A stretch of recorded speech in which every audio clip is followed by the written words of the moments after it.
আমার জন্য এই নথিপত্র কোথায় থেকে আসলো, কখন একাকি, কখন সমষ্টিগত হয়, কখন দিন দুপুরে, কখন রাত একাকি করছিলাম, সব তো এখানে উপস্থিত, সব উপস্থিত। হ্যাঁ, তখন কিছু বলতেন কাবের অস্বীকার করবে, এটা আমি মানি না, এটা আমার না।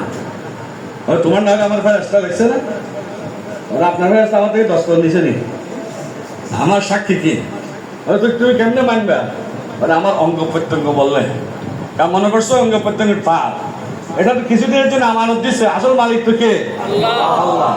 ছোট বাচ্চা দুইজন যারা অবুঝ, একজনকে একজন মারতে চায়, সাহস পায় না, কিন্তু একজনের গার্জিয়ান যখন আসে, সেই মারিয়া দেয় গার্জিয়ানকে জড়াই করে, বুঝলাম না অবস্থা ছেলেরা, গার্জিয়ান আসে তার শক্তি বাড়িয়ে দেয়।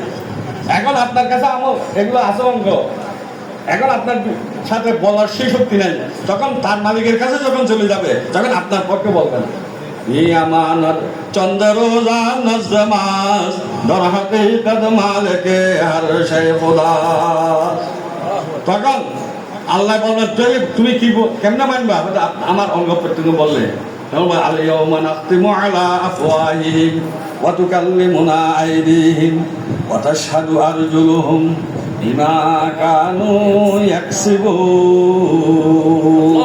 মুখের মধ্যে মোহর লাগাবে, এই হাত তুমি বলো, পা তুমি বলো, চক্ষু তুমি বলো, কোথায় তোমাকে ব্যবহার করছো। দস্তে গুয়াদ মঞ্চনে দুজদিদাম লব্বে গুয়াদ মঞ্চনে বসিদাম শশমে গুয়াদ দিদাম সুয়ে হারাম গোশে গুয়াদ সিদাম সমরুল কালাম। আল্লাহ পাক রব্বুল আলামিন যখন সব আমলনামাগুলো ওইভাবে রাখবে, তাহলে কিয়ামতের দিন যেমন আমরা এখন বর্তমান যে বিভিন্ন জিনিস মাপে, সেই মাপার জন্য যে পল্লা দ্বারা মাপতে পারে না, সেটা ফের ভাঙে, এদিকে একটা দিয়ে এটা দিয়ে তারপর এটা মাপা শুরু করে। আল্লাহ পাক যেগুলোর মধ্যে লিপিবদ্ধ করতে ফেরেশতা, ওই জন্য এগুলোকে মাপবে, মাপিরা যেভাবে আসল কি আমল করছে ওটা আনবে।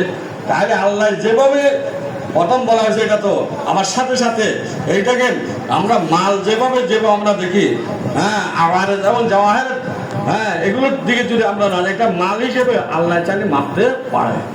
তো সেই জন্য কেউ এটাকে অস্বীকার করার সুযোগ নেই যে আমলনামা আল্লাহ কেমনে মাপবে।